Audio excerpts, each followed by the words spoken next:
முதல் மரியாதை படத்தை பார்த்துவிட்டு வெளியே வந்த இளையராஜா, என்னைய அப்படி பண்ணிட்ட என்று பாரதி ராஜாவை பார்த்து கேட்டதோடு நிற்காம, என்னென்ன மாற்றங்கள் அந்த படத்தில் செஞ்சால் நல்லாயிருக்கும் அப்படின்னு தனக்கு தோன்றிய சில கருத்துக்களை எல்லாம் பாரதி ராஜாவிடம் சொன்னார். பாரதி ராஜாவை பொறுத்த வரைக்கும் தனக்கு மிகவும் நெருக்கமானவர்கள் தன்னுடைய படத்தை பார்த்துட்டு ஏதாவது ஒரு கருத்தை சொன்னால், அது எந்த நேரமாக இருந்தாலும் சரி, இரவு 2 மணியாக இருந்தாலும் சரி, 4 மணியாக இருந்தாலும் சரி, உடனடியாக எடிட்டரை வரவழைத்து அவர்கள் என்னென்ன மாற்றங்களை சொன்னாங்களோ அந்த மாதிரி படத்தை மாற்றி பார்ப்பார். அது அவருக்கு ஓரளவு கன்வின்சிங்காக இருந்தால் அதை ஏற்றுக்கொள்வார். அப்படி இல்லைன்னா திரும்பவும் படம் வழக்கமாக அவர் என்ன மாடியில் எடுத்திருந்தாரோ அதே பாணிக்கு மாறும். ஆனால் இந்த முதல் மரியாதை படத்தை பொறுத்த வரைக்கும் பஞ்சர்நாதனம் சொன்ன போதும் சரி, இளையராஜா சொன்ன போதும் சரி, என்ன காரணத்தாலோ பாரதி ராஜா அந்த படத்தில் ஒரு ஃப்ரேமை கூட இந்த பக்கமும் அந்த பக்கமும் மாற்றவே இல்லை. இதற்கு பின்னாலே முதல் மரியாதை படம் பின்னணி இசை சேர்ப்புக்காக இளையராஜாவிடம் சென்றது. இப்போ திரும்பவும் அந்த படத்தை பார்த்தார் இளையராஜா. படத்தை பார்த்தவருக்கு தான் சொன்ன எந்த மாற்றங்களையும் பாரதி ராஜா அந்த படத்தில் செய்யலைன்னு தெளிவாக தெரிஞ்சுது. ஆனாலும் அதையெல்லாம் மனதிலே வைத்து கொள்ளாமல் உடனடியாக பின்னணி இசை சேர்க்க தொடங்கினார் அவர். அந்த படத்துடைய பின்னணி இசையை ஊன்றி கவனித்திங்கன்னா தான் உங்களுக்கு நல்லா தெரியும். தனக்கு பிடிக்காத ஒரு படத்துக்கு இளையராஜா இசையமைச்ச மாதிரி ஒரு ஃப்ரேம் கூட அந்த படத்தில் இருக்காது. அந்த படத்தினுடைய கருத்திலேயோ அந்த படத்தினுடைய கதையாக்கத்திலேயோ இளையராஜாவுக்கு உடன்பாடு இல்லை என்ற போதிலும் உயிரை கொடுத்து அந்த படத்திற்கு இசையமைத்திருந்தார்.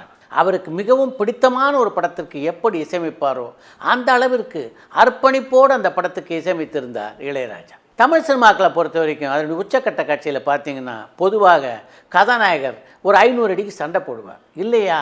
அந்த படத்தினுடைய உச்சக்கட்ட காட்சியிலே பல நீளமான வசனங்கள் இடம்பெற்றிருக்கும். ஆனால் முதல் மரியாதை படத்தை பொறுத்த வரைக்கும் ஏறக்குறைய 900 அடி சைலண்ட்டாக இருந்தது அந்த படத்தினுடைய உச்சக்கட்ட காட்சி. அந்த உச்சக்கட்ட காட்சிக்கு காலையில் 9 மணிக்கு இசையமைக்க வந்த இளையராஜா இசையமைச்சு முடித்த போது மணி 2னா பகல் 2 இல்லை, மறுநாள் அதிகாலை 2. அந்த காட்சிக்கான இசையை இளையராஜா அமைத்து கொண்டிருந்த போது பாரதி ராஜா அங்கே இல்லை. கிளைமாக்ஸ் காட்சிக்கு இளையராஜா இசையமைத்து மீண்டும் அந்த காட்சியை போட்டு பார்த்தபோது தான் பாரதி ராஜா இங்கே வந்தார். அந்த கிளைமாக்ஸ் காட்சிக்கு இளையராஜா இசையமைத்திருந்த விதத்தை பார்த்து பாரதி ராஜாவுடைய கண்களில் தன்னையும் அறியாமல் கண்ணீர் வர ஆரம்பித்தது. அந்த காட்சி முடிஞ்சடைந்த உடனே இளையராஜாவை அப்படியே கட்டி பிடித்து கொண்டு பாராட்டினார் பாரதி ராஜா.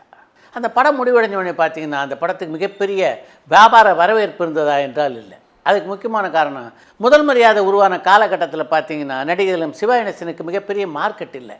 அதனால் முதல் மரியாதை படத்தை பொறுத்த வரைக்கும் அதற்கு விநியோகஸ்தர்கள்கிட்ட பெரிய வரவேற்பு இல்லை. இப்போ பாரதி ராஜாட்ட பல பேர் வந்து சொன்னாங்க, இப்போ அப்படி தான் இருக்கும், அதனால் வந்த விலைக்கு படத்தை கொடுத்துடுங்க நீங்கள், அதுதான் நல்லது என்று. ஆனால் பாரதி ராஜா தன்னுடைய படத்தின் மீது இருந்த நம்பிக்கை காரணமாக அப்படி வந்த விலைக்கெல்லாம் கொடுக்க தயாராகவில்லை. அப்படி முதல் மரியாதை படத்தின் மீது பாரதி ராஜா வைத்திருந்த நம்பிக்கை வீண் போகவில்லை என்று தான் சொல்ல வேண்டும். முதலாக NSC என்று சொல்லக்கூடிய மிகப்பெரிய ஏரியாவிற்கு ஜெயந்தி ஃபிலிம்ஸ் கனகசபை செட்டியாருடைய மகனான நடராஜன் முதல் மரியாதையை வாங்கினார். அதற்கு பின்னாலே பல ஊர்களிலும் முக்கியமான பல திரைப்பட விநியோகஸ்தர்கள் அந்த படத்தை வாங்க தொடங்கினார்கள். 1985ஆம் ஆண்டு ஆகஸ்ட் மாதம் 15ஆம் தேதி சுதந்திர தினத்தன்று முதல் மரியாதை படம் வெளியானது. முதல் காட்சியிலேயே அந்த படம் மிகப்பெரிய வெற்றி பெறப்போகிறது என்று எங்கள் எல்லோருக்குமே தெரிந்துவிட்டது. அதற்கு முக்கியமான காரணம் காட்சிக்கு காட்சி கைத்தட்டல் பறந்தது. அது மட்டும் இல்லாமல் அந்த படத்தினுடைய உச்சக்கட்ட காட்சியில் கண் கலங்காதவர்களே இல்லை என்று சொல்லலாம்.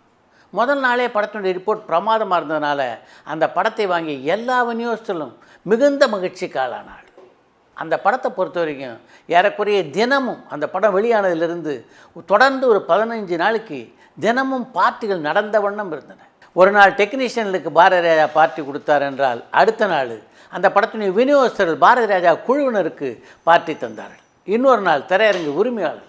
இப்படி தொடர்ந்து பல பார்ட்டிகள் நடந்த வண்ணம் இருந்தன. முதல் மரியாதை படத்தை பொறுத்த வரைக்கும் அதனுடைய வெற்றியிலே இசைக்கு மிகப்பெரிய பங்கு உண்டு என்பதால் அந்த படத்துடைய பாடல்களுக்கும் பின்னணி இசைக்கும் வாசித்த இசைக்கலைஞர்களுக்கு என்று அடையார் ஓட்டில் மிகப்பெரிய பார்ட்டி ஒன்றை தந்தார் பாரதி ராஜா.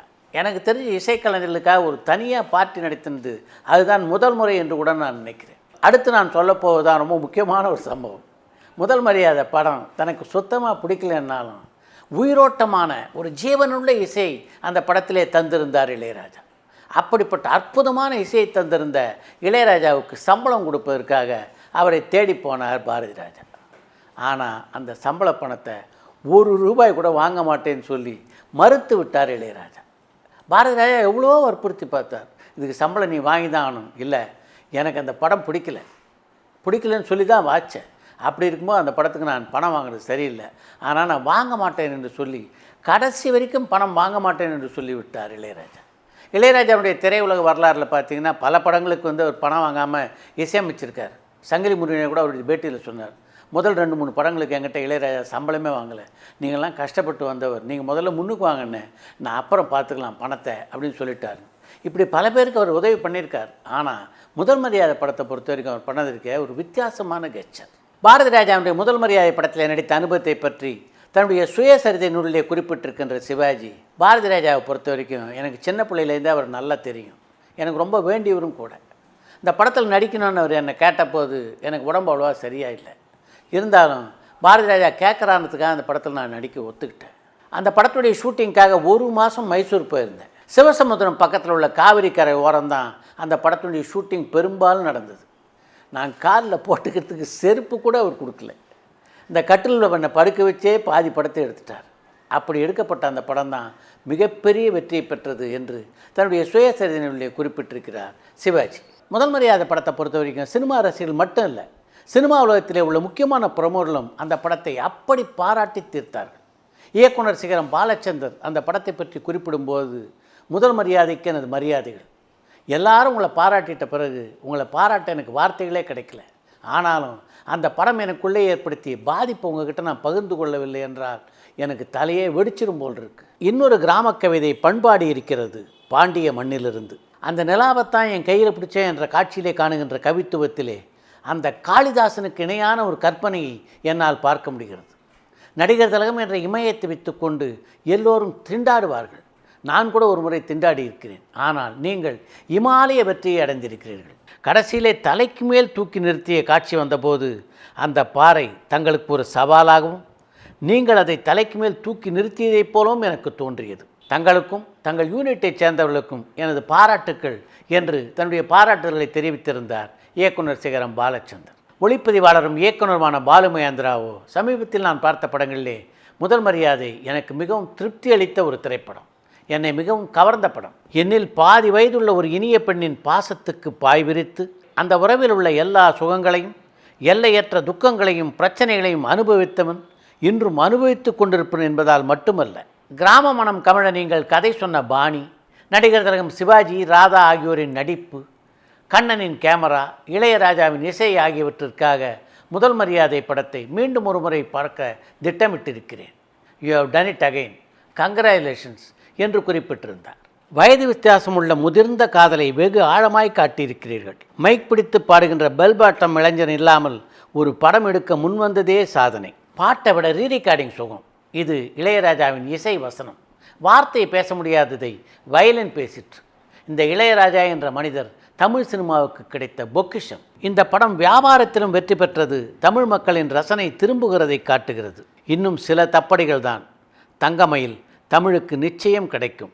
என்றென்றும் அன்புடன் என்று பாராட்டியிருந்தார் எழுத்தாளரான பாலகுமாரன். ஒரு சினிமா பார்க்கும்போது படத்தை பார்த்து கொண்டிருக்கோம் என்ற நினப்பிலிருந்து நாம் விடுபட்டு அந்த படத்திலே நாம் காணுகின்ற பாத்திரங்களோடும் சூழ்நிலைகளோடும் நாம் ஒன்றிணைய வேண்டும். அதுதான் நல்ல படத்துக்கான அடையாளம்.